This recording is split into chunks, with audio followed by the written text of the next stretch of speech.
Back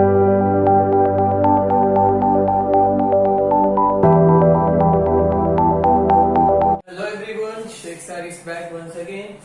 mathematical method में student last time हम लोग ने देखा था और आज हम लोग ये दो टॉपिक हम लोग कवर करने वाले हैं। फर्स्ट क्या है मल्टीप्लीकेशन ऑफ वेक्टर और सेकंड क्या है कैलकुलस। स्टूडेंट बात करेंगे अगर मल्टीप्लीकेशन ऑफ वेक्टर की, तो इसके अंदर ना दो टाइप के मल्टीप्लीकेशन होते हैं। किसके? वेक्टर के। तो वेरी फर्स्ट जो है ना वो स्केलर है, स्केलर मल्टीपल, स्केलर प्रोडक्ट जिसको हम लोग नाम देते हैं, और दूसरा होता है student vector product. Very first क्या है? स्केलर प्रोडक्ट, दूसरा क्या है student? Vector product. Scalar product को हम लोग डॉट प्रोडक्ट भी बोलते हैं। क्या बोलते हैं? Dot product. और इसको जो है ना क्रॉस प्रोडक्ट बोला जाता है, क्रॉस प्रोडक्ट। तो वन बाय वन देखते हैं स्केलर प्रोडक्ट क्या होता है और वेक्टर प्रोडक्ट क्या होता है और उनकी कैरेक्टरिस्टिक क्या होती है। तो सबसे पहले स्केलर प्रोडक्ट की बात करते हैं। सपोज हमारे पास क्या कोई दो वेक्टर है, ये P और Q क्या दो वेक्टर है और दोनों के दोनों क्या नॉन जीरो है। अगर दोनों वेक्टर नॉन जीरो है तो इसको स्केलर प्रोडक्ट को डिफाइन कैसे करेंगे? If two vector are non zero vector then product of these two vector, मतलब magnitude of product of these two vector and cosine angle between the two vector। क्या बोलने का? सपोज हमारे पास क्या ये कोई वेक्टर है, ये दूसरा वेक्टर है, दोनों के दोनों क्या नॉन जीरो है। जब ये नॉन जीरो वेक्टर है तो उनके मैग्नीट्यूड का प्रोडक्ट लेंगे और इनके बीच में अगर कोसाइन एंगल डाल देंगे तो वो जो प्रोडक्ट मिलेगा उसको हम क्या बोलेंगे? Scalar product. तो स्केलर प्रोडक्ट क्या मिलेगा? The magnitude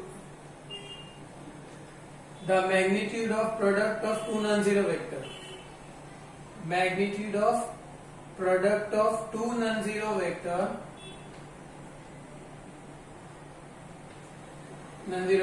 and cosine angle between them, cosine angle between them बोलो या between the two vector, इसका मतलब सेम होता है।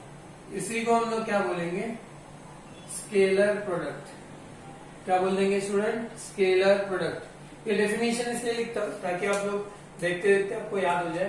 तो ये हो गया स्केलर प्रोडक्ट। अब इसको लिखेंगे कैसे? स्केलर प्रोडक्ट को हम लोग ने इसका मैग्नीट्यूड लिया और इसका भी मैग्नीट्यूड लिया, साथ में क्या मल्टीप्लाई कर दिया? Cos theta. तो यहाँ से अपने को क्या मिल जाएगा? P Q cos theta. जब कभी भी कॉस थीटा दो वेक्टर के बीच में आता है तो वो क्या बन जाएगा? Scalar product. Okay, scalar product आपको समझ में आ गया होगा। अगर स्केलर प्रोडक्ट समझ में आ गया स्टूडेंट तो इसकी प्रॉपर्टीज भी होती है।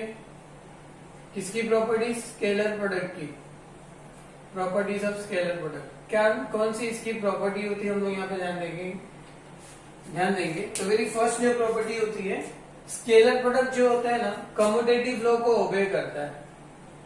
किसको ओबे करता है? Commutative law. अब कम्यूटेटिव लॉ सबको पता है, लास्ट टाइम हम लोग ने देखा भी था। फॉर एग्जाम्पल अगर A क्रॉस B वेक्टर है तो आप इसको B क्रॉस डॉट की बात कर रहे हैं ना, really sorry, A dot B is equal to क्या हो जाएगा? B dot A। मतलब डॉट प्रोडक्ट में हम लोग आगे पीछे लिख सकते हैं। किसको? वेक्टर्स को। इस वजह से इसको हम लोग क्या बोलते हैं? Obey the commutative law, very first property. Second property क्या बोलने का? It obeys distributive law. ये डिस्ट्रीब्यूटिव लॉ को क्या करता है? ओबे करता है। डिस्ट्रीब्यूटिव लॉ क्या होता है? जैसे A dot B cross C है स्टूडेंट, तो अब क्या करेंगे? ये जो A है B को देंगे तो A डॉट B आपको मिलेगा, प्लस फिर A हम किसको देंगे? C को देंगे। तो इसको हम क्या बोलते हैं? Distributive law. ये कंडेंस करना रहा इसको कंडेंस का मतलब क्या होता है? जैसे कि यहाँ पे क्या है? A है, यहाँ पे भी A है, दोनों में से A कॉमन आप निकालोगे तो B प्लस A, ये हम इसको क्या कर दिए? कंडेंस कर दिए। This is one type of distributive law also. इसको हम लोग अलग तरीके का मतलब इसी टाइप का डिस्ट्रीब्यूटिव लॉ भी बोल सकते हैं। ये दो चीजें ये क्या करता है? ओबे करता है। नेक्स्ट थर्ड चीज क्या होता है? मान लो कि आपका A और B कोई दो वेक्टर है। यहाँ पे हम लोग P और Q की बात कर रहे हैं तो P Q भी लेंगे तो चलेगा। जैसे P और Q दो वेक्टर है आपके पास, और उनके बीच में क्या कॉस थीटा है, क्या है कॉस थीटा, राइट ना। अब ये थीटा के ऊपर ना केसेस बनेंगे। वेरी फर्स्ट केस क्या बात करेंगे, अगर थीटा इक्वल टू हम लोग 0 लेंगे, क्या लेंगे student, theta is equal to 0 लेंगे, तो अपने को ये जो है ना वैल्यू क्या मिले, इसका जो भी वैल्यू मिलेगा उसको हम लोग क्या बोलेंगे कि वो पैरेलल है स्टूडेंट। देखो थीटा इज इक्वल टू 0 पे क्या रहेगा, ये पैरेलल, यस। अगर यहाँ पे थीटा का वैल्यू 0 आएगा तो हम लोग क्या बोलेंगे, ये जो P और Q ये जो दो वेक्टर है वो आपस में एक दूसरे को क्या है, पैरेलल है। Okay, cos theta equal to 0 लेंगे तो नेक्स्ट हम लोग क्या करेंगे, case 2 theta is equal to क्या ले लेंगे, 180 ले लेंगे। थीटा इज इक्वल टू 180 लेंगे। देखो cos थीटा, थीटा की जगह 0 पुट किया, मतलब cos 0 का वैल्यू क्या होगा, 1 होगा, मतलब PQ ही मिलेगा आपको। थीटा इज इक्वल टू 180 लिए तो cos 180 का वैल्यू आपको -1 मिलता है, तो माइनस PQ मिलेगा। PQ मिला तो हम लोग ने क्या बोलते हैं कि ये पैरेलल है। अभी भी PQ मिल रहा है बट नेगेटिव मिल रहा है, तो ये भी क्या होगा, पैरेलल होगा, बट ऑपोजिट डायरेक्शन होने की वजह से ये क्या हो जाएगा, एंटी पैरेलल होगा। क्या होगा student, anti parallel, case 2। Now case 3 देखेंगे स्टूडेंट, अगर थीटा इक्वल टू अपने 90 लिया तो cos 90 का वैल्यू होता है 0। क्या होता है, 0 होता है, राइट। तो यहाँ पे 0 पुट करेंगे तो पूरे का पूरा टर्म क्या मिल रहा है आपको, 0 मिल रहा है। तो 0 मिल रहा है, इसका मतलब क्या है, ये 90 डिग्री है। तो जब कभी भी दो वेक्टर आपस में 0 आ रहे हैं, लोगों का डॉट प्रोडक्ट, मतलब वो क्या है 90 डिग्री पे। अगर कोई भी दो वेक्टर का डॉट प्रोडक्ट 0 आएगा तो इसका मतलब उन दोनों के बीच में एंगल कितना है, 90 डिग्री है, या तो वो दो वेक्टर एक दूसरे को क्या है, परपेंडिकुलर है। क्या है स्टूडेंट, परपेंडिकुलर। तो ये था इसकी कुछ प्रॉपर्टीज। और भी इसकी प्रॉपर्टीज होती है, फॉर एग्जाम्पल जैसे कि मान लो कोई दो पोजीशन वेक्टर है और सेम पोजीशन वेक्टर का अगर हम लोग डॉट कर दे तो वैल्यू क्या आएगा, 1। जैसे J डॉट J का क्रॉस डॉट प्रोडक्ट करेंगे तो वैल्यू क्या आएगा, 1। सेम फॉर K का क्या आएगा, 1। पर इसके अलावा अगर डिफरेंट पोजीशन वेक्टर्स आपस में मल्टीप्लाई करेंगे, फॉर एग्जांपल I और J, तो इसका वैल्यू क्या आएगा, 0, या J डॉट K इसका वैल्यू क्या आएगा, 0। एनीथिंग सेम नहीं रहेगा तो उसका आंसर क्या मिलने वाला है आपको, 0 ही मिलने वाला है। तो ये आपको याद रखना है। इसको हम लोग डिराइव करेंगे, कैसे होगा, तो देखो एक सिंपल सी चीज है। यहाँ पे हम लोग ले लेते हैं इसको, यहाँ पे लेट कर लेते हैं। लेट आपके पास P कोई वेक्टर है जिसका PXI है, इसके पोजीशन वेक्टर है स्टूडेंट ये PZK। वैसे Q कोई एक वेक्टर है हमारे पास, QXI plus QYJ plus QZK है। अगर इन दोनों का डॉट प्रोडक्ट निकालना है तो कैसे हम लोग निकालते थे अभी तक, अगर ये दोनों का डॉट प्रोडक्ट मुझे लेना है तो ये सबको क्या करना पड़ेगा, PXI PYJ प्लस PZK, इसका क्या करना अपने को, डॉट करना है किसके साथ, QXI QYJ और QZK के साथ। स्टूडेंट यहाँ पे तो ये पॉसिबल नहीं है इतना बड़ा हो जाए, तो मैं क्या करता हूँ इसे रफ कर देता हूँ। अगर आपको इसका स्क्रीनशॉट लेना तो ले लीजिए, होप आपने ले लिया होगा स्क्रीनशॉट। तो मैं इसको ना रफ करता हूँ और यहाँ पे इसको अपन सॉल्व करेंगे कि डॉट प्रोडक्ट अगर किसी भी दो वेक्टर का लेंगे तो क्या बनेगा, से भी कर देते हैं, इसकी जरूरत नहीं है हमें, आपने देख लिया स्क्रीनशॉट भी लिया है, देखेंगे। स्टूडेंट हमने क्या किया, दोनों को मल्टीप्लाई किया। पहला टाइम क्या, PXI PYJ PZK, ये हम लोग क्यों कर रहे हैं, डॉट प्रोडक्ट कैसे होता है वो आपको समझ में आ जाए। QXI देखो डॉट प्रोडक्ट में क्या होता है, पहला टर्म आएगा ये तीनों के साथ मल्टीप्लाई करेगा तो PXI आ गया बाहर, ये तीनों के साथ मल्टीप्लाई करेगा तो QXI QYJ QZK मिलेगा। इसी तरीके से PYJ भी बाहर आएगा, इन सब के साथ क्या करेगा, डॉट करेगा।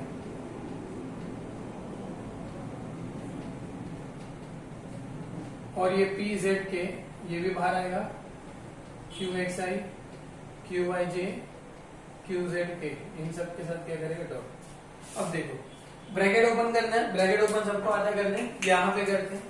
PX QX मल्टीप्लाई करेगा तो PX इंटू QS होगा और I इंटू I क्या होगा, I डॉट I होगा, प्लस PX QY मिलेगा और यहाँ मल्टीप्लाई करेगा तो क्या मिलेगा स्टूडेंट, आपको आई डॉट जे मिलेगा। Next P x into Q Z होगा और आई इंटू क्या मिलेगा आपको के।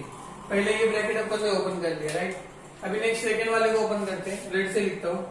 तो ये पी वाई क्यू एक्स के साथ मल्टीप्लाई करेगा तो जे डॉट आई मिलेगा, और पी वाई क्यू वाई से मल्टीप्लाई करेगा तो जे डॉट जे मिलेगा, पी वाई क्यू जेड के साथ मल्टीप्लाई करेगा तो जे डॉट के मिलेगा। नेक्स्ट अभी हम लोग ब्लैक से लिख देंगे इसको, कोई नहीं गिनने दो। देखो क्या दिया, पी जेड क्यू एक्स को मल्टीप्लाई करेगा तो के डॉट आई मिलेगा, और पी जेड क्यू वाई से मल्टीप्लाई किया तो के डॉट जे मिल गया, पी जेड क्यू जेड के साथ मल्टीप्लाई किया तो के डॉट के मिल गया। हम लोग ने यहाँ पे क्या देखा था स्टूडेंट, सेम अगर रहेगा डॉट प्रोडक्ट पोजीशन वेक्टर का तो 1 होगा, तो इसका वैल्यू 1 हो गया, तो ये क्या मिला P x into Q x मिला। ये तो डिफरेंट है तो 0 होगा, ये भी 0 होगा, ये भी 0 होगा, ये सेम है तो 1 हो गया, क्या मिलेगा पी वाई क्यू वाई मिलेगा। ये डिफरेंट है तो 0 हो गया, ये डिफरेंट है 0, डिफरेंट है 0, ये 1 होगा, तो अपने को क्या मिल जाएगा P Z Q Z.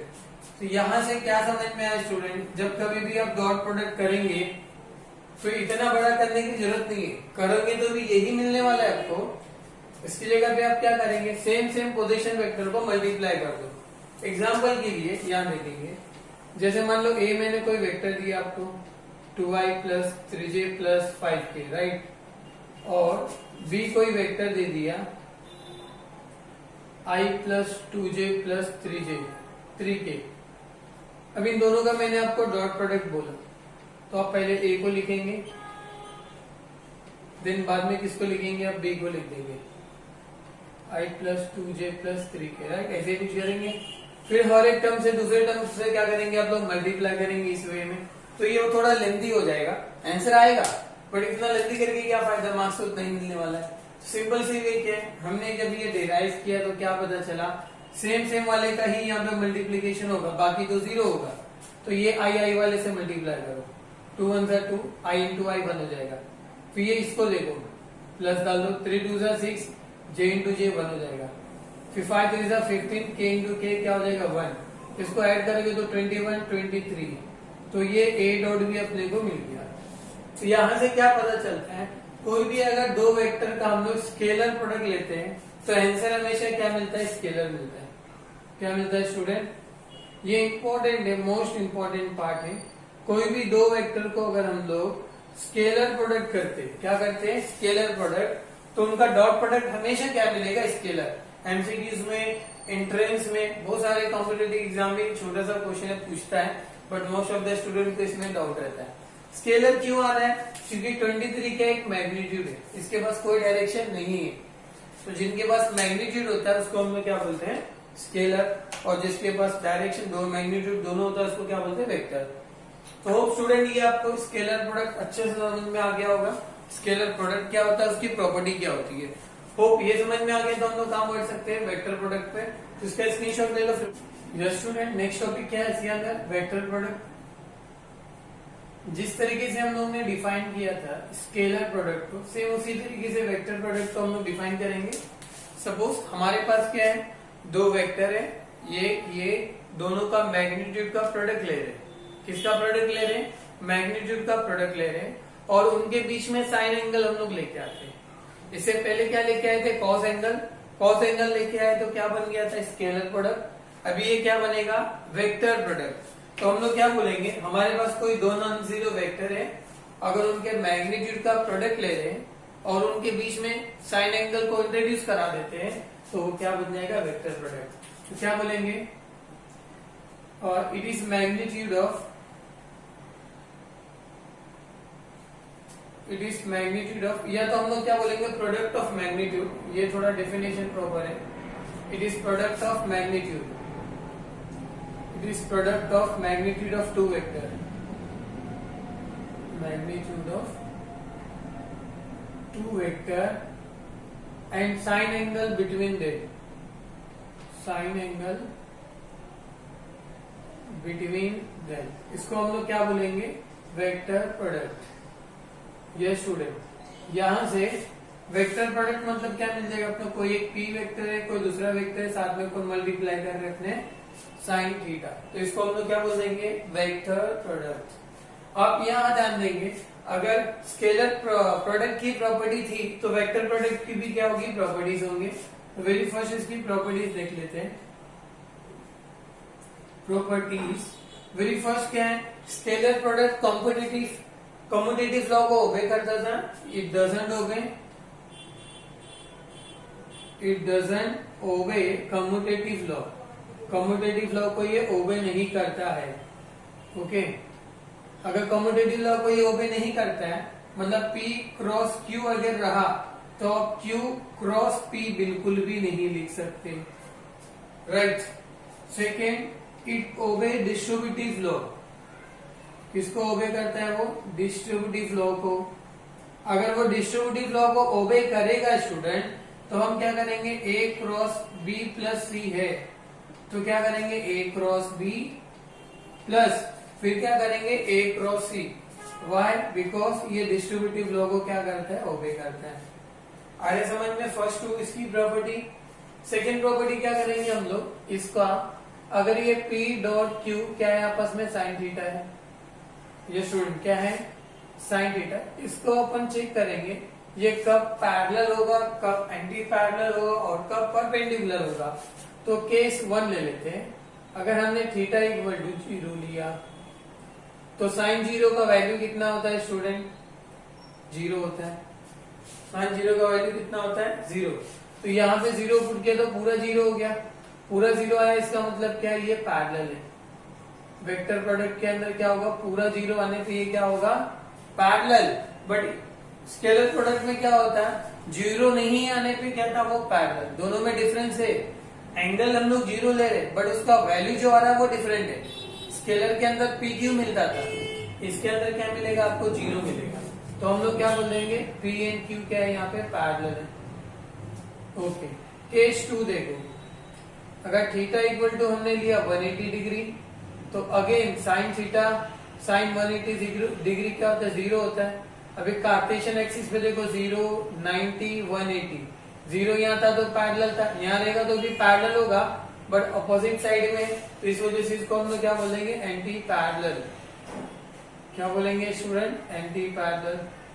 Now case 3, अगर theta is equal to 90 degree लेंगे, साइन 90 का वैल्यू होता है 1, यहाँ पे पुट कर दो तो आपको क्या मिल जाएगा, यहाँ से P और Q मिल जाएगा। फिर PQ इक्वल PQ वैल्यू मिलेगा। इसका मतलब क्या होता है आपका, ये जो गिवन दो वेक्टर है आपस में क्या है, परपेंडिकुलर है स्टूडेंट।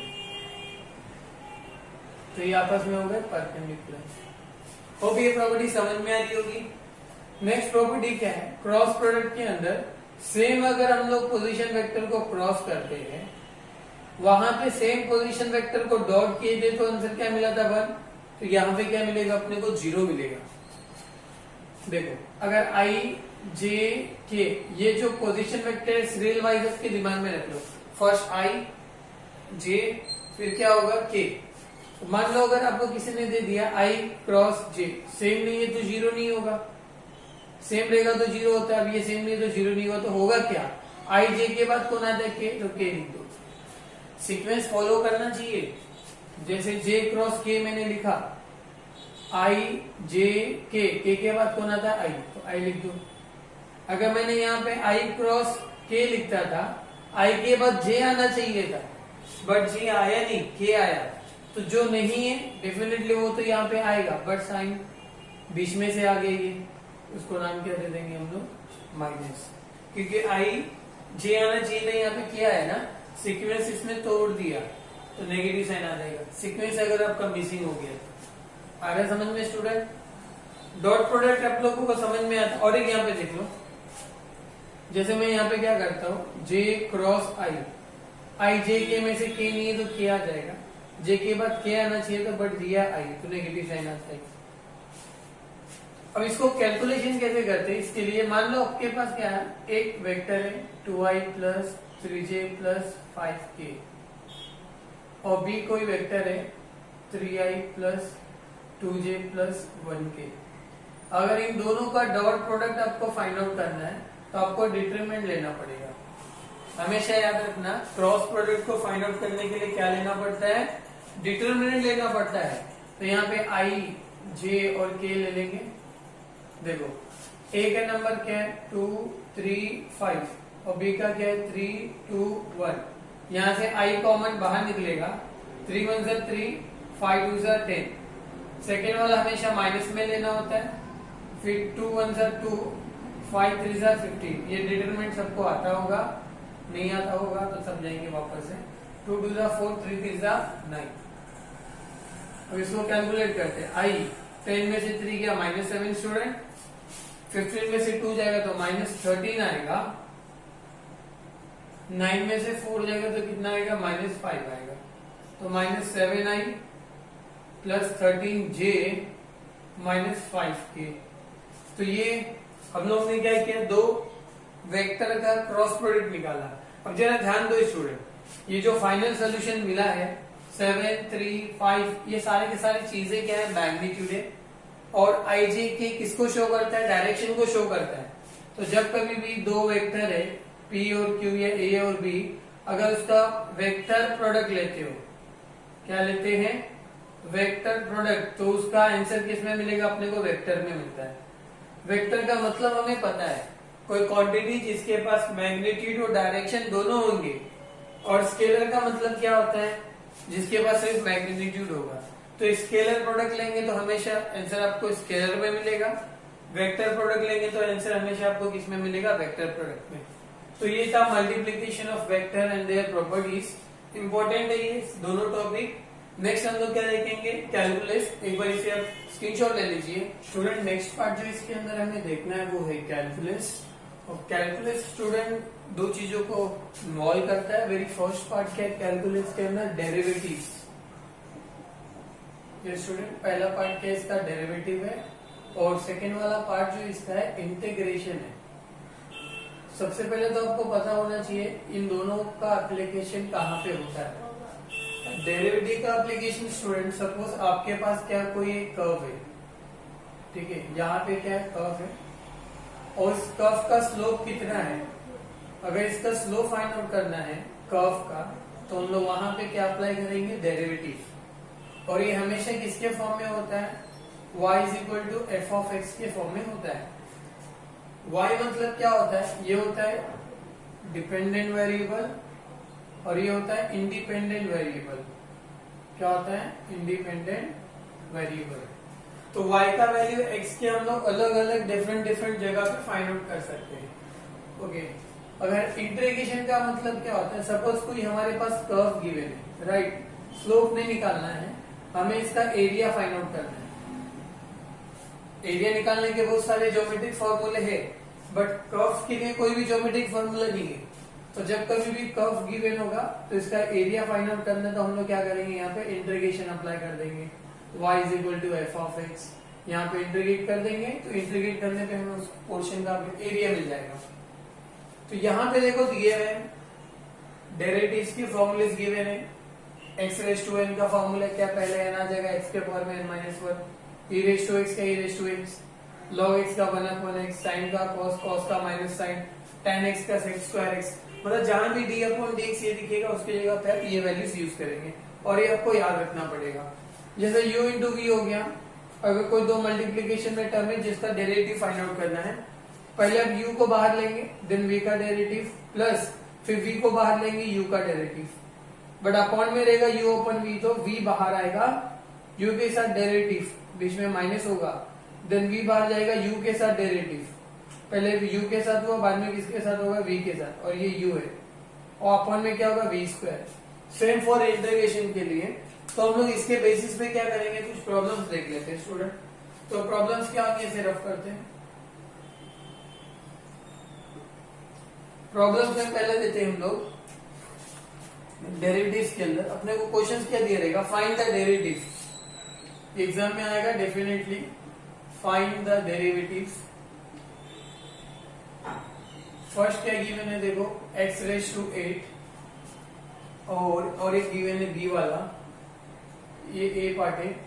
b गिवन है x³ + sin x, और थर्ड वाला भी लिख लेते हो, साथ में करेंगे x sin x।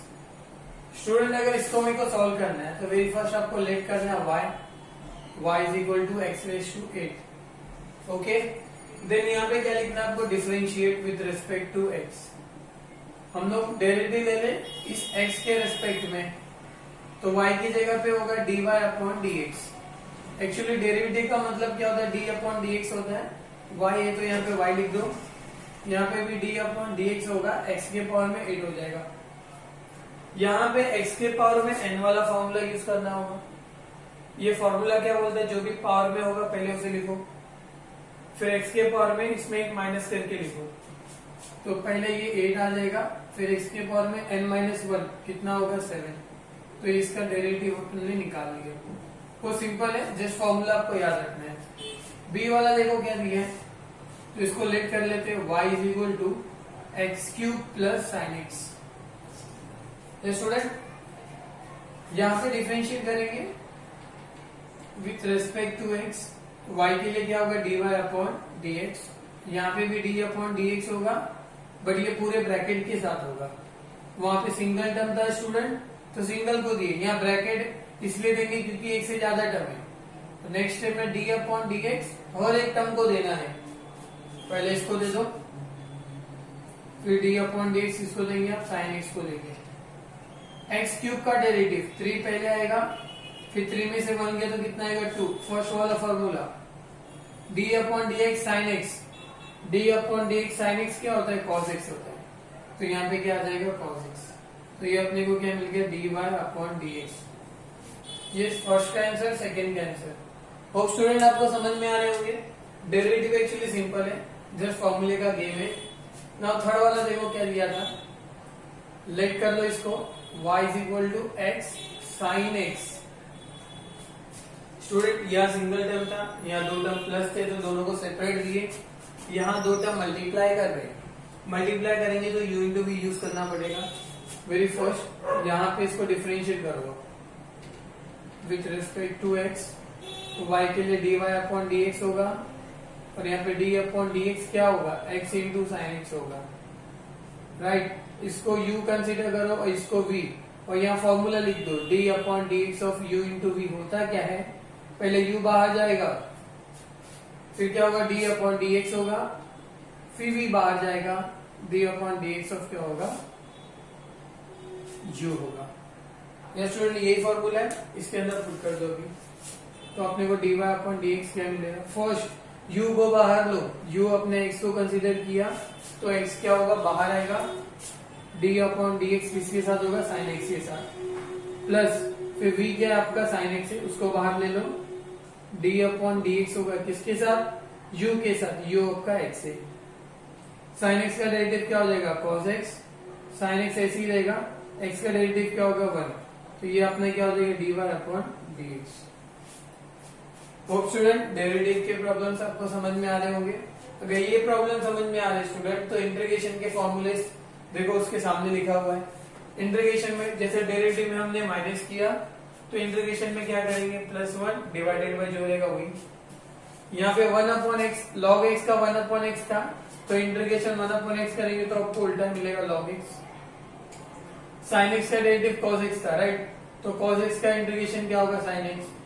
Cos x का इंटीग्रेशन माइनस साइन एक्स था, तो साइन एक्स का इंटीग्रेशन क्या होगा, माइनस कॉस एक्स। और e रेज टू एक्स क्या होता है, सेम ही होता है।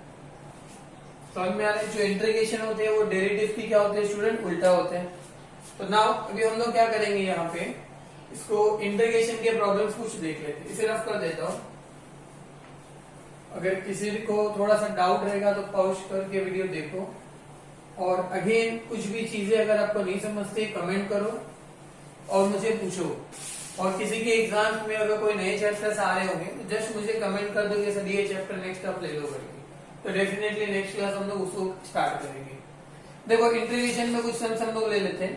फॉर एग्जाम्पल जैसे कि यहाँ पे एक गिवन है, integration of x raise to 8 dx। First ये दिया है, नेक्स्ट यहाँ पे लिमिट भी दी है 2 से 5 x स्क्वायर इंटू dx, और एक ले लेंगे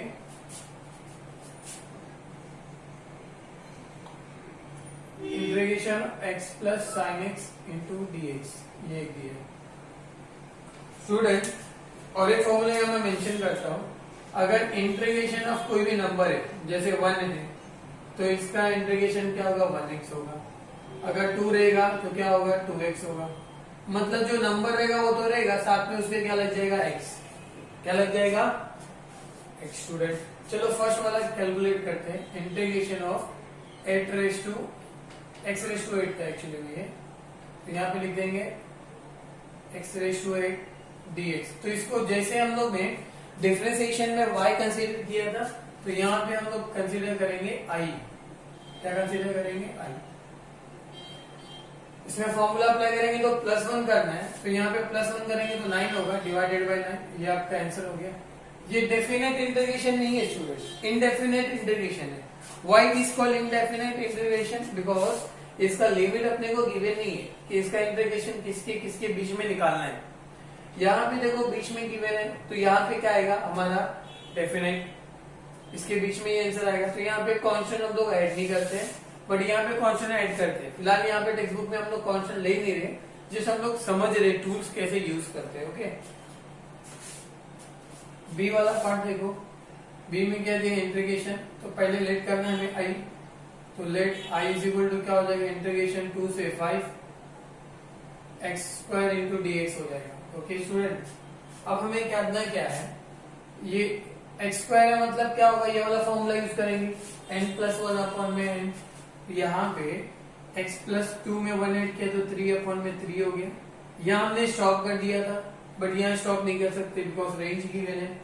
रेंज गिवन है तो ब्रैकेट दे दो, लोअर लिमिट अपर लिमिट लिख दो। नेक्स्ट जो अपॉन में उसको बाहर ले लो, 3 बाहर आ जाएगा, x के पावर में 3 रहेगा। रेंज क्या होगा, 2 से 5, 1/3। पहले आपको ना x की जगह पे 5 रखना है, क्यूब है जो क्यूब रहेगा। फिर क्या रखना है, 2 रखना है, क्यूब है तो क्यूब रहेगा।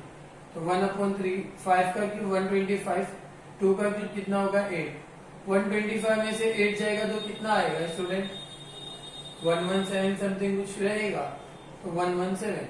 फाइनल आंसर हमको क्या मिलेगा, 117 अपॉन में 3। ये हमने क्या फाइनल कर लिया इसका इंटीग्रेशन। सेम इसी तरह से स्टूडेंट थर्ड वाला भी होगा, तो हमने पहले आई कर लेना है। Let I is equal to integration x plus sine x into dx। जैसे डेरिवेटिव में प्लस या माइनस होने पे हर एक टर्म को dx हम लोग दे रहे थे ना, डेरिवेटिव दे रहे थे, इंटीग्रेशन भी हर एक टर्म को आप देंगे। तो यहाँ हर एक टर्म को चला गया, पावर में कुछ नहीं तो 1 होगा, 1+1 कितना होगा, 2/2। साइन एक्स का इंटीग्रेशन स्टूडेंट देखो, साइन एक्स का इंटीग्रेशन क्या होता है, माइनस कॉस एक्स। तो यहाँ पे क्या आ जाएगा, माइनस कॉस एक्स। ये इसका इंटीग्रेशन हो गया। तो होप स्टूडेंट ये आपको कैलकुलस वाले पार्ट समझ में आए होंगे। तो यहाँ पे हम लोग इंटायर चैप्टर जो है कंप्लीट करते हैं, स्टार्टिंग से लेकर के स्केलर वेक्टर क्या होता है, देन ट्रायंगल लॉ देखा, लॉ ऑफ पैरेललोग्राम देखा, रेजोल्यूशन ऑफ वेक्टर देखा, देन इसके बाद मल्टीप्लिकेशन ऑफ वेक्टर देखे, नाउ कैलकुलस देख लिए। तो यहाँ पे चैप्टर कंप्लीट होता है। तो नेक्स्ट क्लास में हम लोग इसके एक्सरसाइज के क्वेश्चंस लेंगे। जब तक के लिए इस चैप्टर को अच्छे से पढ़ो। Thank you so much. और एक रिक्वेस्ट स्टूडेंट, इसे ज्यादा से ज्यादा ना शेयर करो ताकि और भी लोग देख सके, और मैं और अच्छे से अच्छे वीडियो बना करके आपके लिए लेके आऊँ।